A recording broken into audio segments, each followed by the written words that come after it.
Hey guys, it's Anthony Tucker, class of 2007 at Bartlesville High, and we're here in the courthouse summoned by our favorite judge, class of 1991. We have Russ Vaclaw here with us. Russ, how are you doing today? Doing great. Thank you. So today we're going to time travel with Russ back to the late 80s and 1990s. I had the privilege to chat with our mutual friend Maria Gus the other day about kind of your guys' era, the 1991 Mafia. The greatest era. There was the greatest generation. This is the greatest era. Late 80s, the music, the fashion. Well, the fashion, maybe not. But yeah, fashion-wise, what was your hair like in high school? I did at one point, before these young whippersnappers started growing mullets today, I had one of the original mullets back in like the 8th grade, 9th grade. Of course, once I got long hair back then, you know, your parents got really particular about having long hair. Mm-hmm. And I tried to argue with my father that it was okay to have long hair and have this mullet because Jesus had long hair. That's very true. He said, when you start acting like Jesus, you can have long hair. I don't know if Russ ever walked on water, but let's say, did you get to keep the long hair? No, I hadn't cut it. Oh. I guess I wasn't doing too good of a job. But 1990, 1991, long hair was starting to get a little bit more fashionable. Yeah. We'd gone through the 70s where you kind of had the hippie era where everybody wanted you to clean it up, and we did for a little bit. The mullet made its appearance in the mid to late 80s, went away for a long time, and for some strange reason, it's come back. Oh, I know. I see it, especially with football players. It's come back, just like a lot of Bartians should come back. Looking for a place to move back home to? We have a great place. Would you like a price tower? We have one available. Consult with my friend Chris Batchelder and BDA, and we'll find something for you. Incentive packages pending. Man, doing they're a bang up job, huh? So Russ, talk about bangers and when it comes to songs. What was your go-to song? You get in your car, you fire that baby up. What was the song that you just jamming? It is funny that we were going to talk about this in this room, but in the mid to late 80s, it's funny my musical pursuits have shifted, but in the late 80s, before my senior year, it was Public Enemy. Ooh. Loved listening to Public Enemy. Yeah. 1989, a number. See, I could start going off on Chuck D, and we listened to a lot of Public Enemy, a lot of that kind of new hip-hop rap that was coming up. Mm-hmm. It's great stuff. Cool Mo D, at that point, it was kind of a big rapper out of New York City. And then you had the hair bands, but at the time I wasn't huge into the hair bands like a lot of people were. And that's probably why come 1991, when Nirvana was coming out, that's when I went full-fledged grunge. And Pearl Jam has been my band of Foo Fighters since. So I feel the influence of the late 80s, early 90s, and how music shifted, because I was a little bit of a rebel with Public Enemy and listening to stuff like that, and then moving over to the grunge era. And some of those stayed into my era, like definitely Coldplay, Foo Fighters, like they were still putting out number ones, even in the mid-2000s. What are you talking about? They're doing it today. They're still touring. They're still making a lot of money. I know. I've seen Foo Fighters in concert, Pearl Jam in concert. It is funny. My wife and I just went to, we saw Richard Marx and Rick Springfield at Hard Rock Casino. That was a 80s deal there, but yeah. That was actually a good show, but yeah. Yeah, Rick Springfield, sometimes he hosts the 80s on 8 on Sirius XM. Okay. So that's where you know that like you're getting old when you're like going back, and there's like a whole Sirius XM channel dedicated for like what you grew up on. And my parents, graduated in the 80s, like 87, 89 from Dewey. And so like that was stuff when I was born that I just grew up with, when you were in high school and I was like 3. That's funny because my parents grew up in the late 50s, went to college in the early 60s. And so their music was the 50s. And so when I listened to that music, I thought, that is awful. It's so old. Mm-hmm. But the 80s today is the same distance to my children as the 50s were to my parents. I see that on social media all the time. And I'm like, going back to our thing, it's like time has just flown by. Crazy. So speaking of time, what was your favorite moments of high school? Was it like basketball being off the chart? Tommy DeSalm is back leading the helm for the Bruins now. And they went to 4 state championship games in a row? There was a I think 1989 was the first state championship, and I think we were in the state semifinals the year before that. 90 we were in the state, I think, semifinals, lost. 91, my year, won it all. And then I think they won again in 92 and then in 94. I may be off on that, but yeah, it was a great time. And Coach DeSalm, and I've known Coach DeSalm since we were kindergarten at Limestone, which no longer exists. And him coming back is so exciting to us, and because I think he's going to bring back that feeling that we had back in the late 80s, early 90s of Bartlesville being so successful and having this grit and this fight. One of the great stories about that high school era of basketball was we didn't have a player the year we won state championship that started that was over 6'1". Wow. In what is now 6A, but then it was 5A. 5A basketball. And Tommy was a power forward. That's wild. And he would out rebound these guys that were 6'8", 6'6", and we want that back. And so that was such an incredible time because we looked more like the wrestling team probably than the basketball team. We didn't have the height, and those guys went out and they fought so hard, they would smack the floor so hard, and the crowd would go wild. It was in the old gym. Those were the best memories because of how close you were, how hot it was, how loud it was. I think when you look at high school, that just hanging out with friends, back when we used to take off for lunch, when they let you leave campus for lunch, those memories of hanging out with your friends and coming back, and just never forget them. And I think we have some shared memories because we had a lot of success under Coach Tim. Yep. We had Hartsock family come through. Noah was so impactful to our program. We had gone on a streak, a winning streak, probably 20, 25 games until Blake Griffin, eventual number 1 pick, and his brother Taylor and OCS came out. Saw that. I was there. Through that through that dunk up the backboard. And that's like the one time that whole year that the Brew Crew, what you're talking about, the student section was probably quiet. But, we lost. Noah threw up a half-court shot against Edmond Santa Fe in the state title, didn't drop. But still, like, those memories and lights would go off, and it was kind of like the 98 Bulls, the spotlight comes out, and we'd have our paper, and we'd turn around and start chanting, it's boring. Oh, memories, fire marshal locking the door. Oh, yeah, at the old gym. Yeah, absolutely. It's funny, we were awful. And I can't believe, I'm a referee now. I can't believe the abuse we gave those referees. We found out their names. I mean, we would call them out by name. We'd find their physical flaws and exploit them. And we were as close to them as you and I are now. The Brew Crew back then was next level. We were the newspapers. Funny story. In fact, I think it was Tommy's senior year, the year we won state, because I remember his dad being a part of it. They got mad at the Brew Crew for doing the newspapers and doing things during the other team's lineup, so they told us we couldn't. So all of a sudden, the parents brought newspapers, and they did it because we couldn't, and it was so cool. And I remember they all turned around and they did for us what the administration, the man, powers that be, Chuck, told us what we couldn't do and found a way to protest that. Yeah. But it was awesome. And a little bit of that nostalgia left. My senior year, we opened a new gym, which is awesome. I mean, we've just grown so much. We're at 1,800 kids in total at our high school campus now. Crazy. And the old gym just couldn't hold anybody now. But it was different. To your point, it was an era where it was like everybody's going to be at the basketball game. And there used to be ladders going up to that old gym, which is now called the Phillips Gym. And we would, put people on our shoulders, let them climb up, open the big windows. Yep. So it was awesome. It was a different era, and there was so much community pride. When your sports teams, especially basketball and football, are successful, it drives the economy during that season, that periodic season, and it also drives your mood and well-being. Well, it made it an event. Now when you talk about a college football game, it's not just the game; it's the tailgating before. When you had that limited space to get in, and parents would drive up from other towns. If we were playing Broken Arrow, their parents would be driving up thinking the game was at 8 o'clock, get there at 7:45, and they wouldn't be able to see their kid's game. That happened all the time. They would lock the doors and say, or they wouldn't lock them. They just wouldn't let anybody back in. So it created an event where you get there even earlier. The girls' games were packed. It was just always, you knew you had to get there early. So you were there for 4 hours. Probably sold more at the concession stand back then because you were there long enough you had to eat dinner.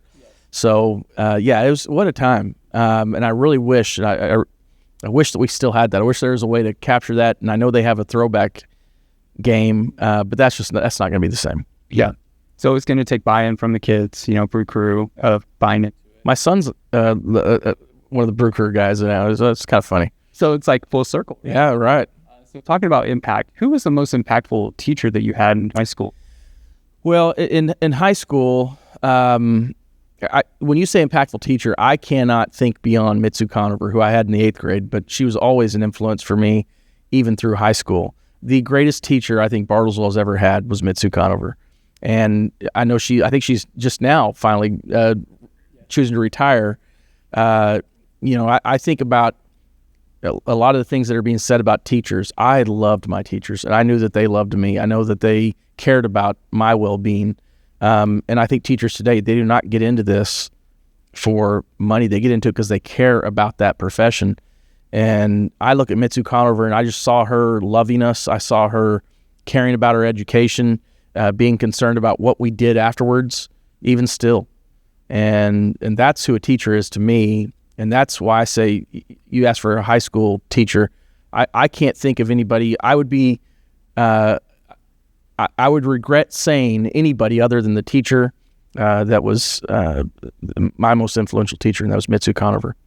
I can name all my teachers from kindergarten through 6th grade. I mean, I remember Mrs. Watson also at Central. Just these teachers that I, to this day, just admire still. The impact they have in the classroom. And to your point, back then, I feel like every teacher, I remembered them. I remember their stories. When I saw Mr. Jenner, who's still teaching, I remember him telling stories about riding his bike during the flood of '86, where he met his wife at Oklahoma Westland. Like, there's little things that I feel like they peeled back the onion a little bit, and they leveled with you, and they had that grace. And our teachers still do today. Right. But there's so much pressure in the classroom. They balance so much with technology versus back then it was like, here's the slides. We're literally putting it on the projector. It's a lot of storytelling. So they do a lot of, in my opinion, they balance a lot more with what's going on. Yeah. They definitely are so impactful. Well, the challenges are so much different than they were in the late 80s and 90s. I mean, even now, and I don't want to get too sour here on a subject, but we're in a courtroom, and the same problems that exist here in this courtroom are existing in our school system, and the teachers are having to deal with that. And what I'm more than anything referring to, I've had people that I've had to sentence who show up here in their orange jumpsuits and in their chains with no family, with no support. And their only support is their attorney, maybe the other people that are with them in jail that also came in chains, but they don't have the support from families. And teachers have to deal with so many kids that don't have support at home, and that creates a whole nother level of issues that they're dealing with in addition to just trying to educate our children. And I see that, and I know that there's a lot of pushback about teachers doing too much or knowing too much about kids and things like that. I don't think people understand just what they're dealing with on the level of what those kids are going home to. And I see it in here. Now that I know that's not the brightest of subjects, it's not going to make us all happy, but I could talk about that for hours. But in loco parentis, in lieu of a parent, that's what it comes down to. And a teacher and administrator, that's what we are every day. When we step in that building, regardless if you're coming in to see your son or you're coming in to talk to kids about a profession or going into the legal profession, right? You are in lieu of a parent providing guidance. Right. And I think regardless if you ever step foot in one of our campuses, the impact you have on our kids is right. Like, soak it up, get to know them, ask little questions, because what you're talking about, Russ, is Maslow's hierarchy of needs. If they don't have the basic necessities when they at home, how are they going to walk in and be level with other classmates that do and meet that rhetoric of where they need to be at? Right. So, yeah, no, that's it frustrates me to hear this animosity of teachers, especially you start thinking about elementary school teachers. They spend more time with your child than you might. yes. And, by the time your sleeping hours and then you wake up in the morning, you get an hour or two with the kid. In the afternoon, depending on their activities, you might have a few more hours. That teacher has a lot of time. Get to know your teacher. Let them know who you are. Let them know who your child is, because they will have a very formative instruction on your child's life. For sure. And they're invaluable. And mine did. I love Mrs. Brock, right? Mrs. Kirk, Mrs. Touchstone, Miss Wood, Mrs. Anderson, Miss Tyner, and Miss Stein. Those were my first K through 6 teachers, and they still matter to me. And I can still, like Miss Fry, who I had in 3rd grade at Oak Park. She had every one of my sisters. When my sister recently had her little boy, she was at the baby shower. She would take offense if we didn't send that invite, Miss Fry. But you know what I'm saying? They knew so much and they cared. And our teachers today, to your point, they're battling so much, but they still do care, and they're fighting through all those difficulties right. kids are bringing in. And they're a lot different than your era, a lot different than mine. But grace, patience, and persistence goes a long way with kids. Can you imagine? I mean, I couldn't. I'd be fired by now for yelling at a kid, I'm sure, because I don't have that patience, that sweet, gentle patience that so many teachers have, and that's why I feel defensive for them. And what the things that are being said is, do you not know that they are taking care of these children and they love them? How else could they do that job if they didn't love them, right? Anyway. So speaking of patience and persistence, how did you have the patience and persistence to end up here in the courtroom today as God, lucky, I guess. No, one of the things that when I was in college, I always thought I want to come back to Bartlesville. And I wasn't sure why. I had that time, just like a lot of people, I don't ever want to come back here. You know, and I still feel like that sometimes. When you're judging a small town, it can feel that way. But I always wanted to come back to Bartlesville. And, you know, my parents have always been active in doing things and helping out, and my mother especially, volunteering hours. So I always knew that coming back here, I'd have a chance to kind of give that same love or that same what I had learned to Bartlesville. And time just happened to come where a judge was retiring, Judge Drowling, who was a mentor and someone who I just admire greatly. She was retiring, and those openings didn't come about very often. So I thought, why not? I was 32 at the time, elected when I was 33, and it was a moment that I had to take the chance, and we went out, and I actually had the support of Earl Sears, my former principal at Central Middle School, Thad Satterfield, who was the principal at Wayside. I had Chris Batchelder, who best friends with, and Maria, and so many people that I grew up with, Craig Wassmiller, that are here in this community, that all helped me get to this point. It was not a me effort. It was truly those people that I grew up with, and the teachers and the educators. Mrs. Conover was on my campaign. She did not wade into political waters at all, but she agreed to be on my campaign committee, and there she was. And so it's funny that we're having this conversation, because as I think about it, I think about that support that I had was from my high school, my Bartlesville Public Education connections. I'm here because of the BPS. And that's awesome. And I think of Earl Sears, and we think back to these educators that have impacts throughout our whole life and make us feel seen, right? And so I'm working in Claremore. I'm working for Dr. Larry Rice at RSU, working in economic development, and we're down for Claremore Day at the Capitol. And it's going all right. You have a little room there at the Capitol in OKC, and you have your food. Like we had the old guy, Bill from Hammett House, who owned Hammett House for a while. I think his son did. And things were going okay. And all of a sudden, Earl sees me in the room. I had him at Central. And boy, he lights up and then just starts talking. And we get talking about old times, and he walks out. And I've never told him this. So first time here, Earl. And they said, how do you know these people? Because Earl was... Mm-hmm. And I was like, that was my middle school. And I said, Wakey acts right now, especially he was the king of appropriations and budget, within the House for 12 years there. But he was the same person. He connected. Right, 100%. He knew my parents. They hadn't gone to college. My mom went back to school, got her bachelor's later. But he knew, it's going to be a little bit difficult for you, Anthony, as first gen. And he would make those connections for me. Now, he would do the same thing regardless of your background, socioeconomic or whatever, but he just made you feel seen. And that was one of those moments where I'm like, man. So kind of like you were talking about. I think that's a great point about Earl Sears, and that is the way he treats me now as an adult, as a judge, is the same he treated his students. Mm-hmm. And at least that's how he made me feel, that I felt respected, I felt liked, I felt that he had that genuine concern. That's what he felt about. That's why he treats me today as a adult 51-year-old judge. But that's the way he treated me as a snot-nosed little mullet-wearing, blonde-haired Central Cub. No different. That speaks volumes to his type of person. I think one of the things I've learned from things like that is remember how people treat you, because that's the way you need to make them feel. And when I started out as an attorney, there were attorneys here that it wouldn't matter.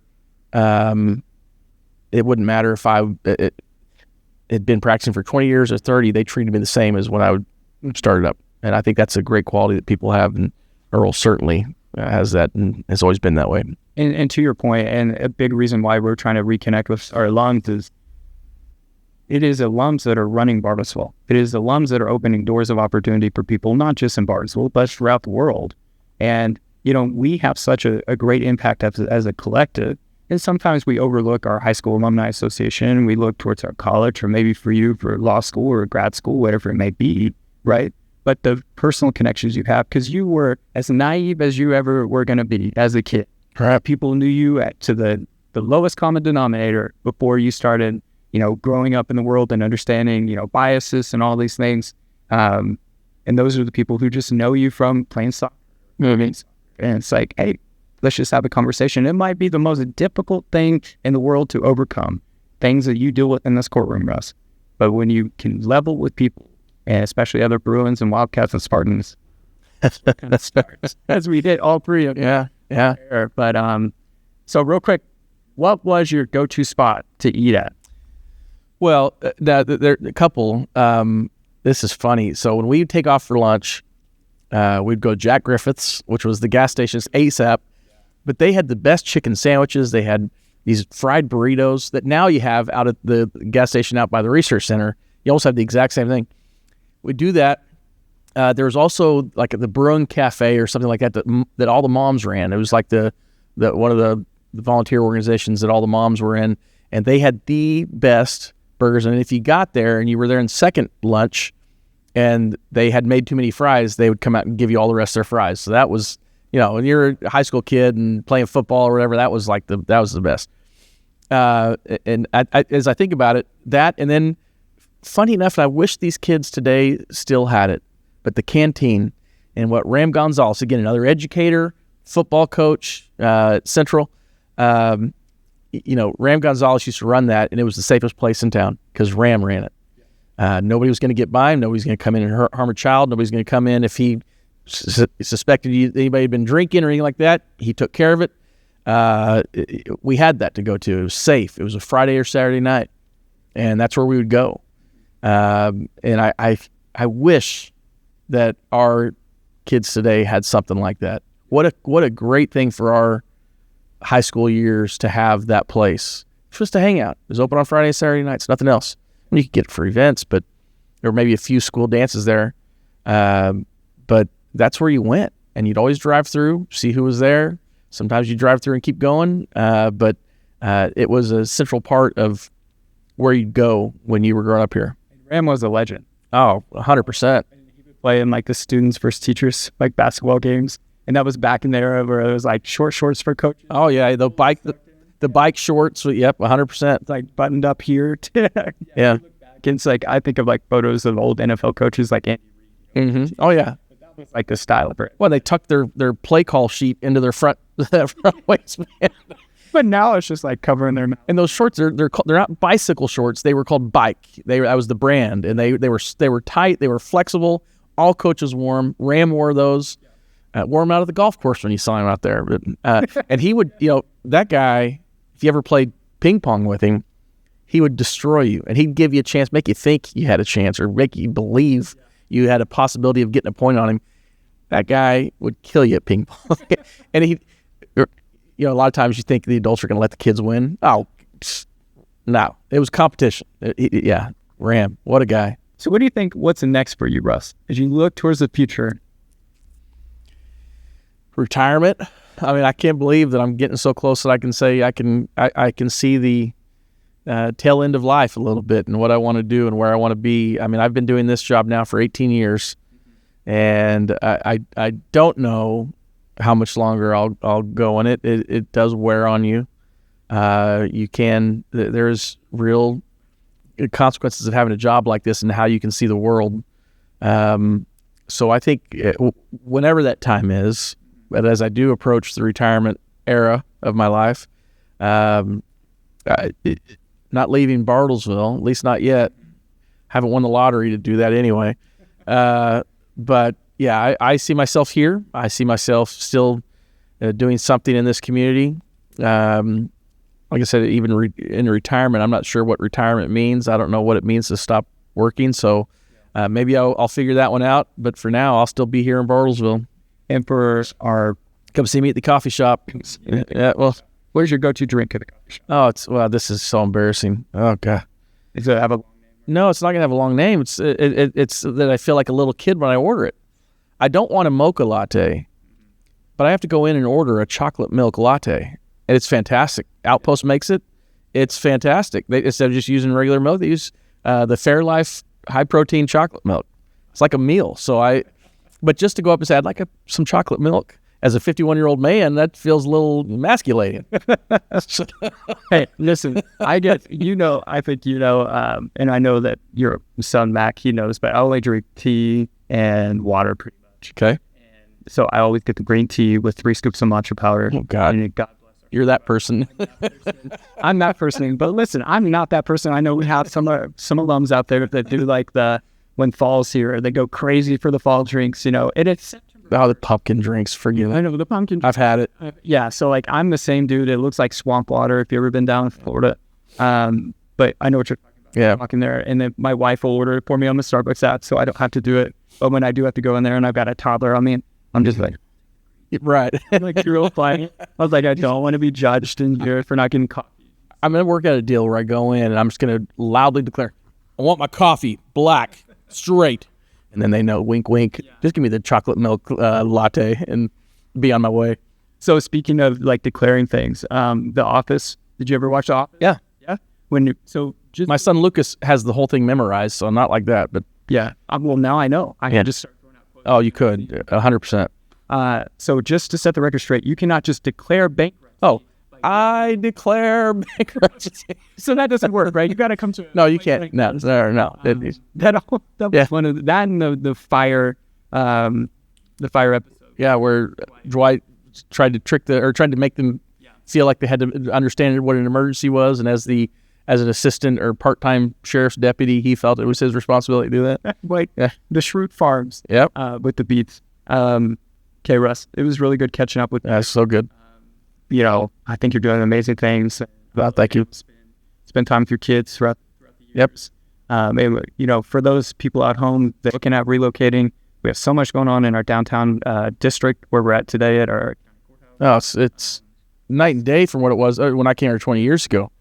I mean, just look at, not to make some plugs here, but Frank and Lola's and Palace Rooms and Lollipops. And then I always still call it Two Sisters, but it's Painted Horse, yeah. And then, Hideaways downtown. Downtown is just completely different. Outpost Coffee, Annie over here with the eatery. It's amazing stuff. And, the cookies. Oh, the cookies. Because, like, the 90s era of Bruins, my goodness, there's so many in influential positions. Annie. Yeah, Annie. I was back on campus for a leadership luncheon. Yeah. High school kids. And she brought cookies. Oh, those cookies. The salted caramel. Cool.